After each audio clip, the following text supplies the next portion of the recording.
nói chuyện với tất cả mọi người. Và trong panel discussion, bất kỳ ai cũng có thể raise lên ý kiến của mình. Chúng ta không phân biệt là đúng, sai hay là quan điểm của người nào khác với người kia. Tất cả chúng ta là open talk trong panel discussion. Mọi người thống nhất từ đó ha. Sorry, and again, nội dung chia sẻ trong ngày hôm nay sẽ bằng tiếng Anh. All the content is in English, and for special questions, maybe I will translate into Vietnamese for you to give information. And right now, welcome to the first panel discussion of techexport 2017. And the topic today is about how to get ready for $5,000 job in IT industry. And we would like to introduce here right now on the stage our speaker. The first one, please welcome Ms. Nguyễn Phương Mai, Managing Director at Navigosus. And today we would like to introduce Mr. Sergio Gago, Chief Technology Officer at Genio. And the last one, we would like to introduce Mr. Hà Nguyễn, Senior Technical Architect at Genio.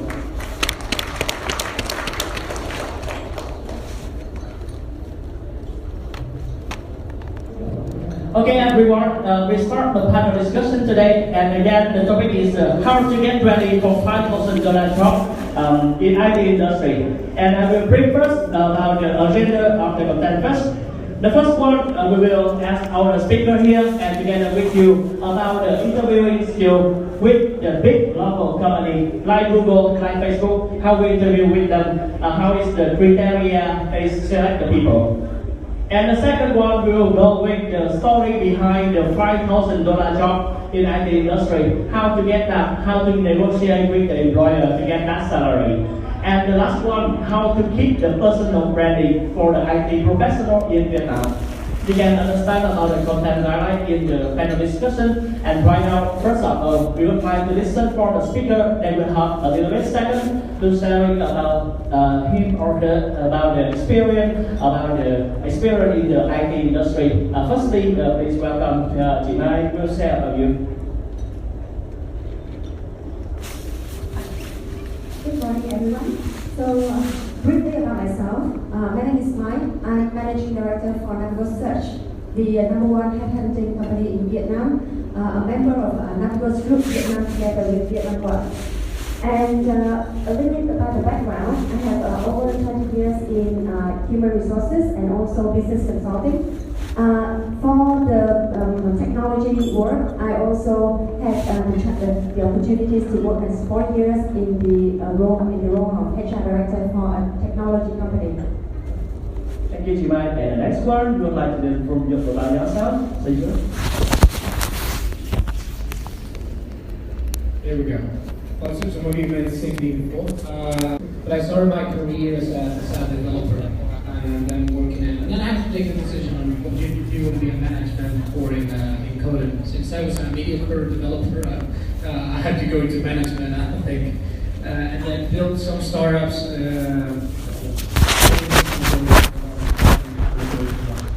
Thank you. And the last one, and please say again about you.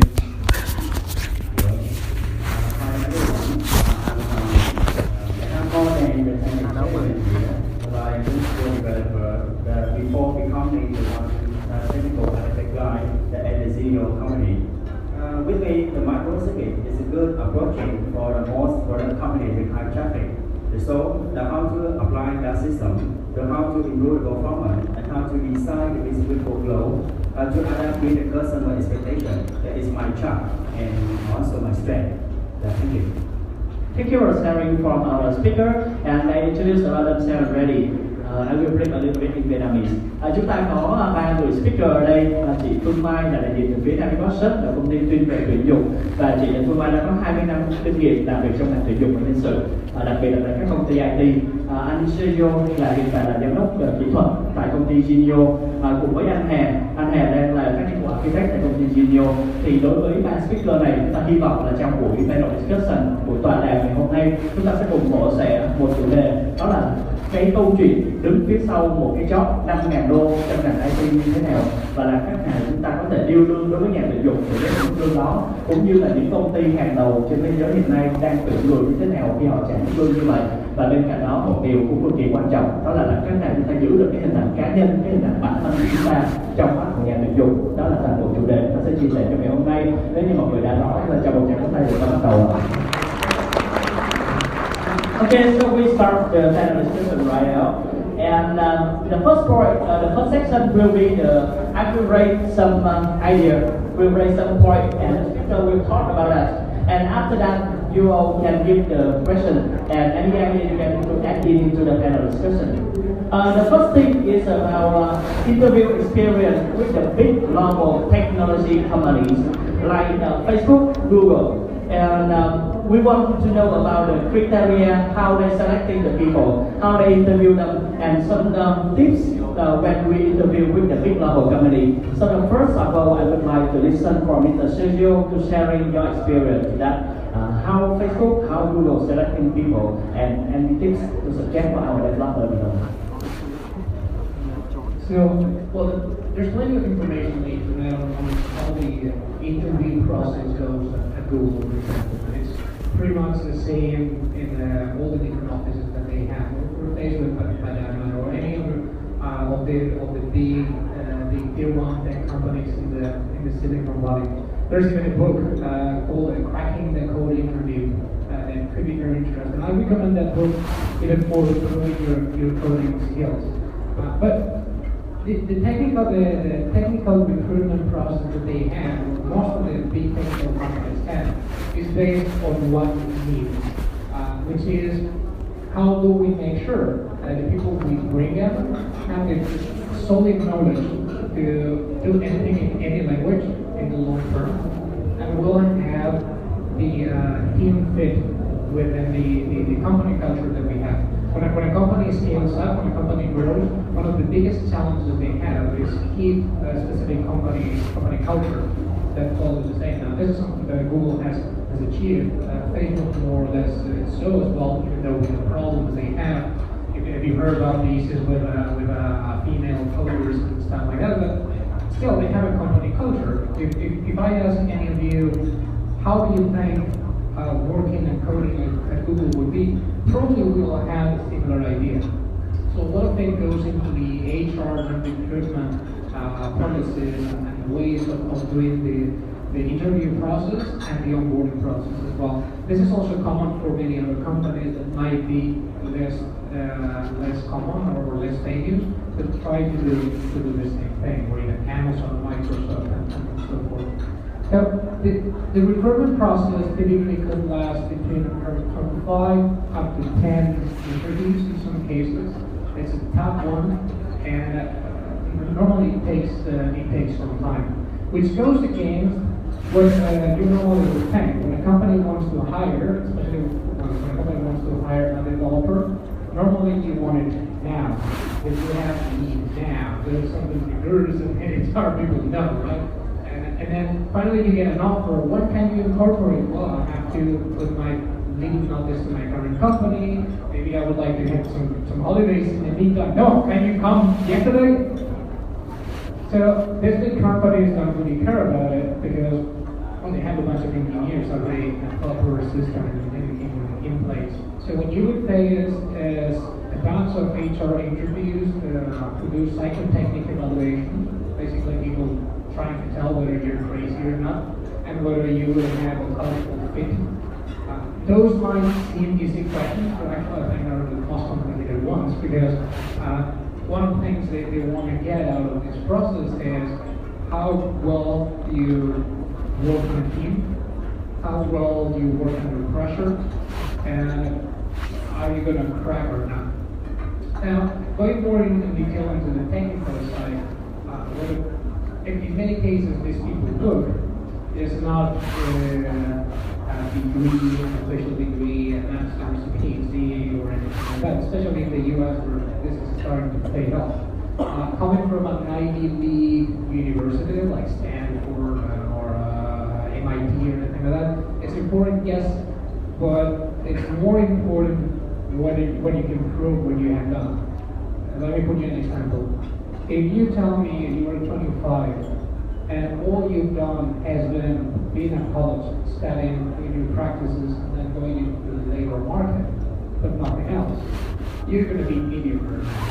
But if you tell me, well, it took you a couple more years to finish your degree, but you've been contributing to open source projects, you've done your own side projects and coding, you've done courses, you've been interested, hell, you didn't do side jobs and pushed a fast food chain because you needed the money. That gives you more information on how committed and passionate you are. So, this last word, passion, is what matters most. And that's what makes the difference between a good software engineer and a meaningful one. Mind that I say software engineer, not developer, not software developer. I say software engineer because that's what this company and myself heard the most when we are hiring somebody is your base skills, the base scaffolding you grow with. I don't give a damn how many years you have on Python or PHP or in Java. Because if you're a good software engineer, you're going to pick at that very quickly. You're going to learn the framework, you're going to learn the technology, you're going to learn whichever methodology we use our company. But how do you make proper code, continual code? How do you keep your technical debt away? How do you apply your algorithms? How do you learn from others? How do you do pair programming? How do you learn from your mistakes? That's what matters the most. So the technical interview takes several things. One is the technical challenge. Like if you go on different shifts, either from a technical test that you take home and you have a specific time to do it, or free time to do it anytime you want. And then that's where you have to excel. Because that's your poetry. That's your show off. Linus Torvalds, the creator of Linux, has one very important sentence that is, talk is cheap, show me the code. And that should be the mantra for us engineers. When I see your code, I can see whether you were this an engineer or that, whether you take care of the details or not, and to what extent you can apply the concepts. Those concepts can be learned at college or not. You can learn by yourself. You can apply things to from taking other people's code, identifying pull requests, and whatnot. So that's what people will be looking at test. The second thing that you might face in an interview like this is a whiteboard test, which could be either one or both. And a whiteboard test would be facing somebody like a technical architect or a senior member of the company, and they will put you in front of a problem, and you will have to solve the problem. Maybe it's pseudocode, maybe just abstract thinking, maybe just UMLs, but in order to see how would you solve the problem. Now, this is very important for me. At the end of the day, what we're trying to get when we hire the developers is problem solvers. Technology today has been evolving so much and so good that we don't need coders anymore. We don't need people who know how to type. We need people that you give a problem and then they will solve it. If you tell me, hey, I have 5 years experience on PHP, what I see is you have a hammer, all the problems you have are nails. But if you tell me I can solve with different algorithms this problem, I have this approach to solve the problem, and then I can decide what's the best technology, even though I'm not an expert on that one. And what you're telling me is that you're a problem solver. That's what I want to say. And that makes me the third part. The third part means, which is your actual approach to those problems, which might not be related to the technical task as well. One typical question that you faced, there was a traditional question at Google, was how many piano tuners are in San Francisco? So of course no one knows. Who the hell would know it? And that's the point of that question, that you don't know the actual answer, but they want to see how you walk through the answer, how you think maybe one person out of 20 plays piano, so maybe 1 out of 100 has a piano on the wall. You solve that. Another question is, how much would you charge me to clean all the windows in all the skyscrapers in Ho Chi Minh City? How will you walk me through that question? Okay, thanks for a very interesting sharing about the experience to interview with the top brand in the tech industry in the world. And very shortly, we would like to listen from Chị Mai how after 20 years working in the recruitment in human resources industry, and how do you think about the process of the big global company to select the people together with the salary from Sergio?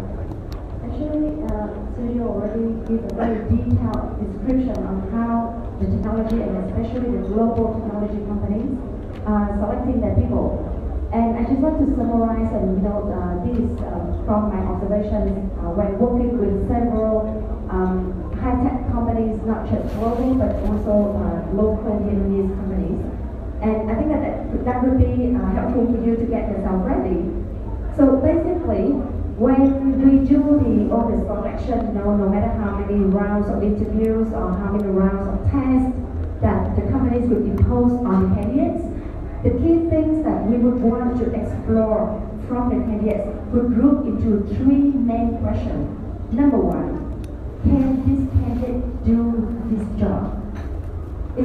That is when we want to explore about your capabilities, your knowledge, your foundation, like Sergio just mentioned earlier.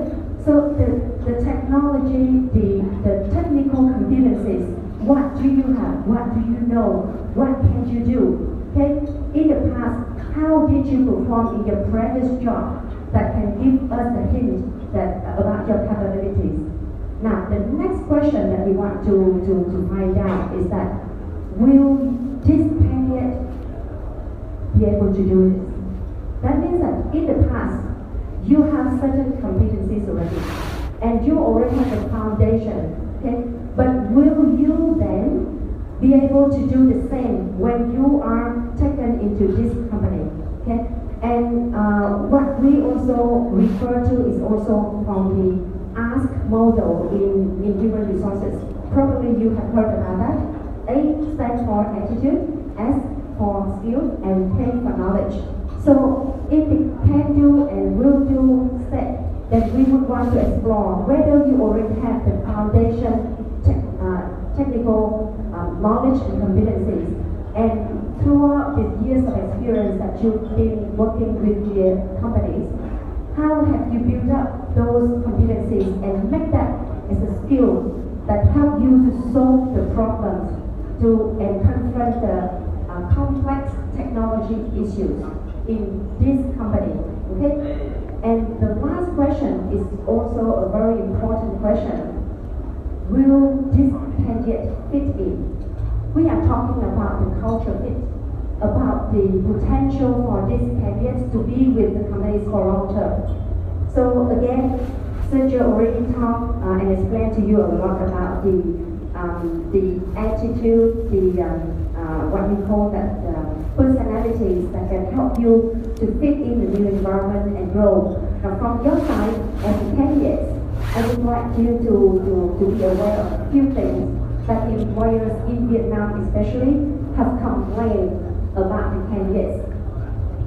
So in general, the overall complaints, not good complaints, but it's concerns, okay, about the candidates in Vietnam, especially in IT, is that we are actually facing the big shortage of candidates who are good at technical competencies, but also good in English. Because local companies are coming into Vietnam a lot now, and they need a lot of IT professionals. But if you want to work in a global environment, or even you want to learn from the international experts, there is one thing that you must have, that is the English proficiency. Otherwise, how can you communicate with them? How you can learn from them, right? And many of our clients in our research, they are facing that problems, that they find good technicians, but they cannot communicate in English. So that will be one thing. Get yourself ready with English, and that is, I think, that's the purpose of today's panels and presentation all in English. Try this out. And the second concern that our clients show, relating to the attitudes of the candidates, is that the Vietnamese candidates think too much about asking first before contributing. Okay, so in technology world, what you would need to do is to prove yourself first. To prove yourself that you are able to do the job, that you are able to contribute to the company's success.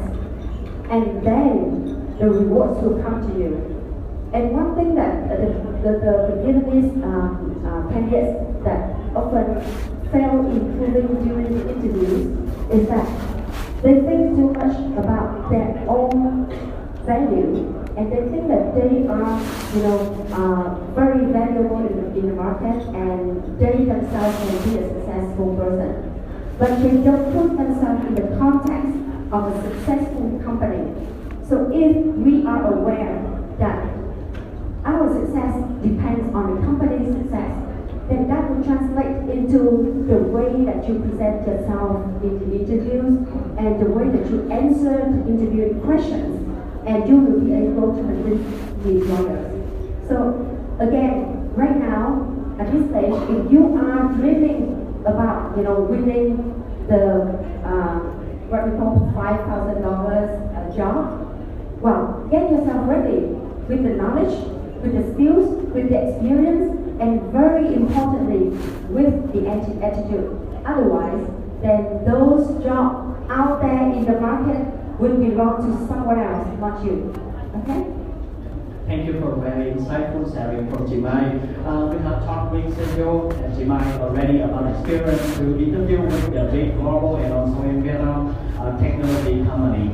And we got some experience, some tips from the speaker, and we would like to listen from one person here to ask about the interview and working attitude and how to successfully in the interview with the global company in technology like Facebook and Google. Just one person.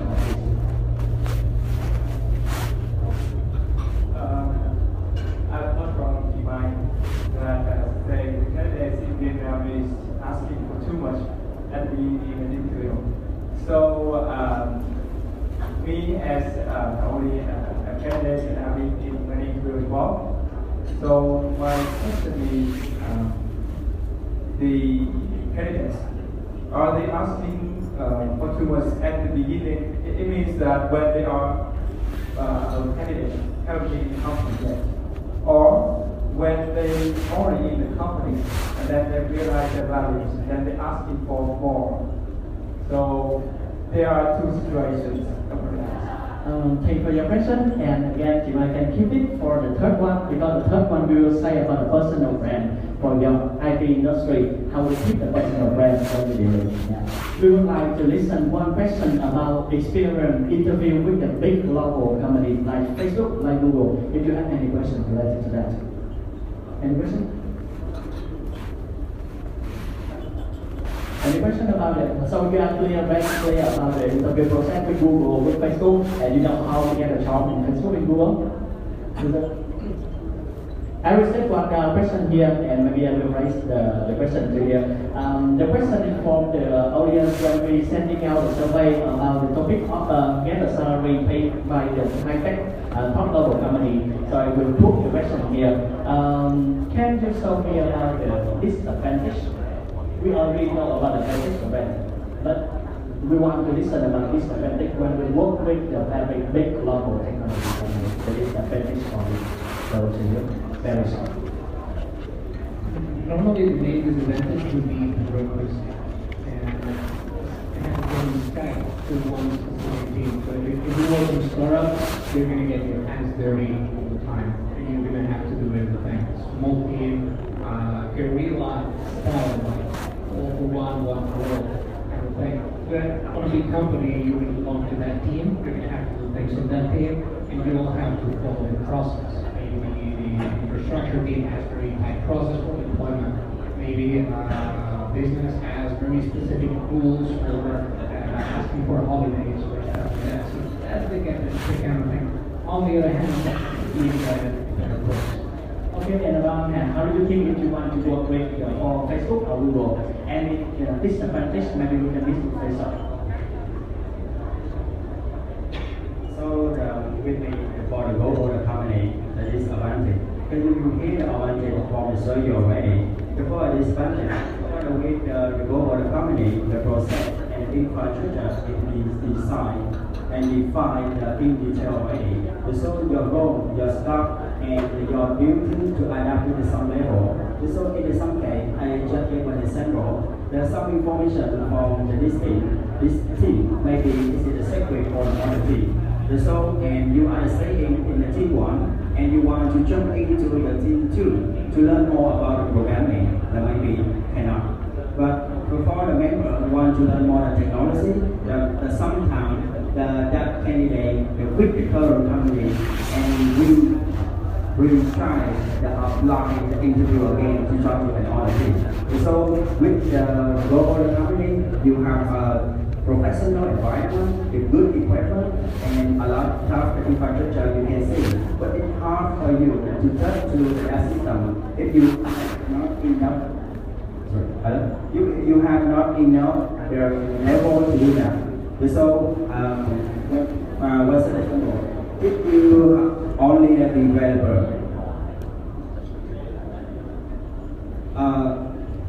if you only programmer and look like the principal developer, and you want to know understandingly about the system infrastructure, maybe no. But if you are a technical architect guy, you need to know the system design of the current system. You can yes, because the scope of the architect guy is larger and allow you to understand the system. So maybe you should carefully work on the global company because you also have advantage and you also have disadvantage. Okay, thank you. And for the first point, we are going to discuss about how we interview with the top employer on the local industry. And right now, on the second point, we will discuss about the second one is about the $5,000 job. And the next one will be the person already. The $5,000 job, and we would like to listen from the speaker and listen from you. The real story after a job with $5,000. What is the story behind that?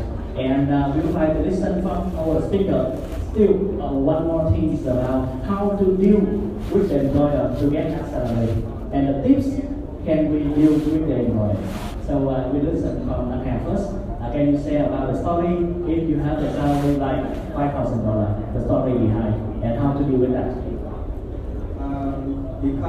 Before becoming the one technical guy, you know that I have more than the 10 experience years as a principal developer. So the for the story behind the 5,000, you can measure, and the one. Maybe you know that the one website, myhearinglove.com, is a famous website that has the job seeker find a suitable job with the high salary. And it had a survey for the general IT average the IT the salary in the country around the world. And in this survey, and average the salary of the Vietnam IT is about the 30,000 per year. And the same with the 2,500 per month. And I think the most of member in this hall, they feel that this is amazing. This is the real salary for developer. But unfortunately, that salary is the lowest in the world. And the top in the list of the country to get the highest salary is after Switzerland. And this is about 170,000 per year, the same with the 14,000 per month. So why is there such a big difference in wages? And with my idea, I can collect into the two main reasons. The first, for low wages, the country are those in area with a little talented people. And the second, in the European and American, the requirement and the demand of the interviewing is more complex. I can get one example for the Google recruitment. For the one intern member who want to join the Google to work, they must pass the 2 rounds. And for the full-time staff want to work in the Google, they must pass 6 rounds. The one polygraph directly, and and 5 rounds for the direct discussion. So you see that you see the better quality will come with the higher pay. And with me, I agree with that view. And one more thing I think of, in the Vietnam, I'm much sure again that with the skill and the technology of the Vietnam IT is not lower than other countries. And so with you can get the higher salary if you want. Because I believe the Vietnam IT is so strong. And so maybe it should be come to your behavior and you learn your way. And I also say to you the one, you just look at the general information. According to the information the forwarding world, by 2020, the Vietnam is about 1 million manpower in the field of IT. Is right? Yeah. And based on the current supply of the labor, it's so difficult to meet that demand. And this is the challenge, but this is the opportunity for you. So what is the opportunity? That is that you can change, you can learn more about algorithm, about the presentation skill, and about the solid principle about the design pattern. And you can get the better the career back, and so that you can get a higher salary. But your responsibility, there must be the proportion with the wage, the salary. It means the wage, the salary. So you must have the more the heavier, you must have the cheerful, and you must be more professional. And I make sure again, the Vietnam IT 100% you can get the higher salary. Thank you. Thank you. And based on the topic like 5,000 jobs in IT industry, I have very interesting, challenging and question for tonight. When you go to the job search like Vietnamese, like any job search, you can see the job posting and you see that the salary is negotiation, right? So how can we check with the employer? Like if you can offer for me based on my experience first, before I go to the interview, before I apply application, when you put in negotiation, I have $3,000 ready. I expect that the job will be more than that. So, chị Mai, how can we talk with the employer to say, okay, where you are, how can you offer for me before the job interview? Why do you put that challenging question on me? Okay. Now, I just want, before I share that, I just want to reinforce the message from Pat that the salary, the high salary, I'm sure that the employers would not mind paying, provided that you can prove yourself. You can prove, with your track record that you can do it, and you do have the quality of the job that you have done before. So, in order for us to discuss with the employers about the salary, one thing for sure is that we would have to be very open, honest, and straightforward with the employers. Now, the employers would not, question too much that, because we all know about the range of the salary in the market. And honestly, for those companies that, selecting that high level position with that high salary, they normally use the headhunting service companies because the headhunters will help them to do the market mapping and provide the real range of the market, the range of the salaries of the people of that kind of, profile in the market. And from there, they would always can have their own business calculations on what kind of range of the salaries that they are ready to offer to the candidates. The question is, how do you prove and what kind of reasoning that you put in your discussion with your employers about how much you think you're worth? Okay? So if you can prove to them that you are strong in technical, that you can have a good communication skill in order to learn more and to improve yourself during the time that you are working with them, with their international experts. And you have the potential to grow further in that role. yes, they will not mind. And again, be ready, because the people who are hiring for that kind of high-level positions, you will have to go through a lot of tests. We have just 3 months ago, we just successfully introduced a candidate to one of our client company in IT, in technology. And the salary is $7,000 US, but that person will have to go through 15 rounds of tests and interviews.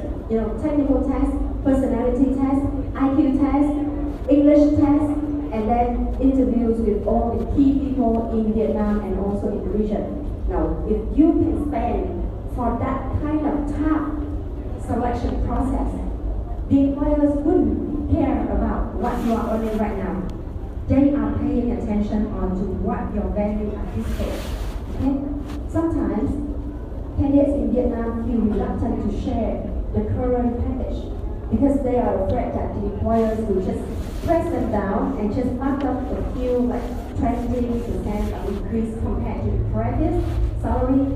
No, if you are applying for a position in a very professional international companies, they will need to understand your current pay, not in order to negotiate with you, but in order to judge your professionalism and your integrity. If you don't have anything to hide, you don't want to hide away any information relating to your current job or your past experience, and you are confident that you are worth that much in this company to handle this job, fine, the employers will be convinced. Okay? So I hope that I have answered your challenging question. Okay, thank you for Chị Mai about the sharing about the story behind the very high salary in IT industry, and also some tips to detect about the expectation how the employer can offer to us. And we get back to the last point of today based on your question. Sorry, I will keep the Q&A the last question. Based on your question about the personal brand of the IT industry, the IT professional here, very shortly, just 3 words. So you can do this by only 3 words about the IT professional in Vietnam. 3 words only.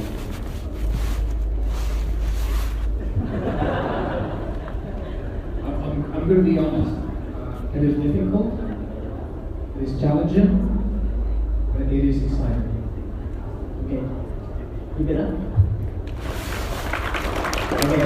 Just 3 words to describe about IT professional, IT candidate in Vietnam. And right now, Chị Mai, very shortly, can you help us to answer the question from him, and also how we can improve the personal brand in the eye of the employer? Okay, if we talk about the description on the IT professional in Vietnam, and to be honest, this description is just like a general impression. Okay, it's not talking about every one of us. So, majority of the IT professionals in Vietnam have this kind of image, in the eyes of the employers. Number 1, very hardworking. Number 2, what those are the plus points I talk first. Okay, hardworking, smart, very fast learners. Okay, and young. That is our big advantage. Now, on the other side, something that concerns the employers actually. When I talk about the employers, I refer to the clients who have been working with us. Okay. Number 1. Okay, back to demanding. That is the first one. Number 2, job jumping. Yeah, that is also a phenomenon that we have been had that over the past, 3 to 4 years. And number 3 is that less and less qualified candidates in the more senior position. So we have a lot of supplies at the lower level, but the higher the positions that employers are looking for candidates, the lesser that we have the qualified candidates to supply to them. Okay. So back to the question that you raised about whether or not our IT people are more demanding before they take a job. or during the time that they already found their values and want to ask for more. Okay. There are both that phenomena happen in both ways. The candidates from the candidate side, we ourselves also face that problem that the candidates are asking huge salary when we compare with the quality that they have. And then we consider, okay, with that kind of salary, you can easily find an IT technician or IT professional in Myanmar, in Philippines, in Malaysia, for example, to bring them here to Vietnam and introduce them to our candidate, our clients. So the gap between what actually the person has, compared with what the person would want to have, would want the employers to pay, is a big gap right now. So that is number one. Number two, when they join the company, and throughout the times that they try, they're very, very hard to prove themselves. And again, many IT professionals, they are quite reasonable, honestly. But there are also a number of IT professionals, they are really asking for huge jump in their career or jump in their pay without thinking about the bigger picture of the whole company's business status. Okay, so and that is something that we have seen a lot in Vietnam market already. Also, another thing relating to the market is that the Vietnamese IT professionals mindset, not just IT professional, but engineering mindset, is that in general we see that many of you just want to grow up your career in terms of people management. You want to become the manager, the director, managing lots of people below you, and then you feel that is how you gain your success. But in reality, and compared to the other countries as well, honestly, managers are getting not as high salary as the technical experts. And very rarely in Vietnam, even in my previous company when I worked for a high-tech company, it was a real challenge for me to convince our top performers to pass themselves to grow up and become a technical expert. Having such a big headache of creating so many manager positions to fit into their career aspiration and their wish to grow. And that is something that we need to change as well. So back to the question on personal branding for the IT professionals. A few things that I just want to give you some hints, okay? In order to build your personal brand, first thing first, you have to close your eyes and think about your story. How you want the people in the market look at you and think, what kind of story that they would associate with your name? What kind of competencies or values that they would think first when they hear about your name? So put up your image, your story, and then work a way around that. You have a few things that you have to be careful. Number one, be careful in choosing the channels that you want to convey that message or present that image to. Using which channel? Social media, Facebook, LinkedIn. Okay. Throughout those activities that you are doing for the society, for example, in order to endorse the kind of personal image that you want to build in public. And then be careful in all the messages that you are sending out.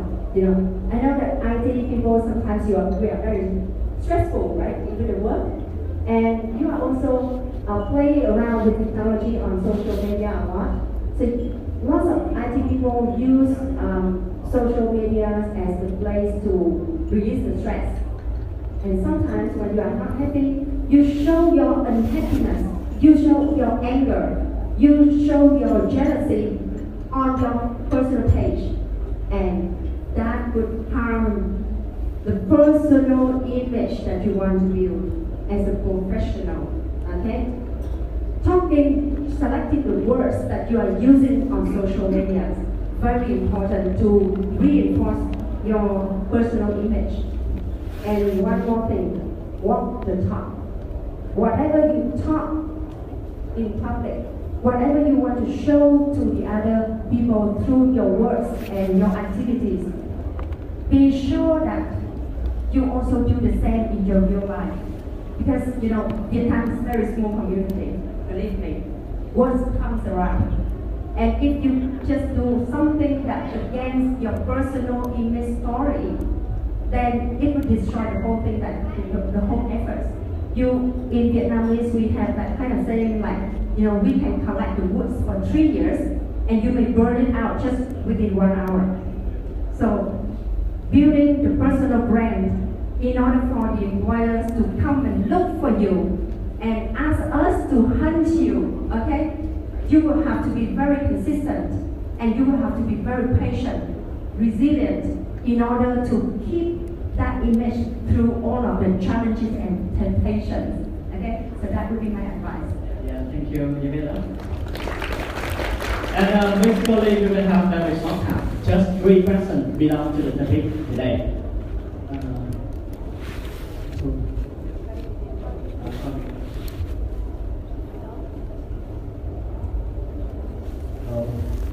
Sorry, I go back to the $5,000 question again. Okay, I want to I don't want to offend you or Mr. Hart, but I totally disagree with you when you try to compare Vietnam salary with Switzerland salary, because you forget one simple thing, that is the living expense. You comparing one country which they need like a few $1,000 to just live, and the country with just a few $100 to live. So that is why when the quality of the Vietnamese is the same and the quality in the Switzerland, you cannot expect the same salary as well. Yeah. Did I answer the question? No, that is not a question, but this is the discussion. So I just want, okay. So we open for the panel discussion. Yeah, we listen from you. So Marianne, I will start at some point. I'd like to jump in. You're right on your point, but at the end of the day, do not forget that this is a pure macroeconomical decision. Your salary is based not, or your income is going to be based not on your expenses, but on the offer and demand. So, of course, if some job is so much underpaid that you cannot make a living with that, the job is bound to disappear.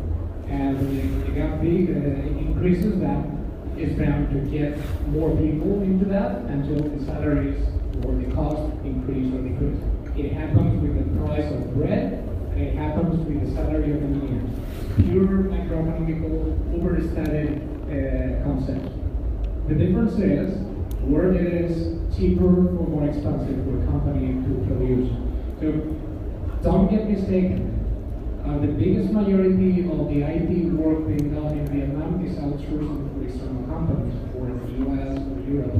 In the moment this country becomes more expensive, more complex to manage, more complex to work with than any other country, jobs will start disappearing.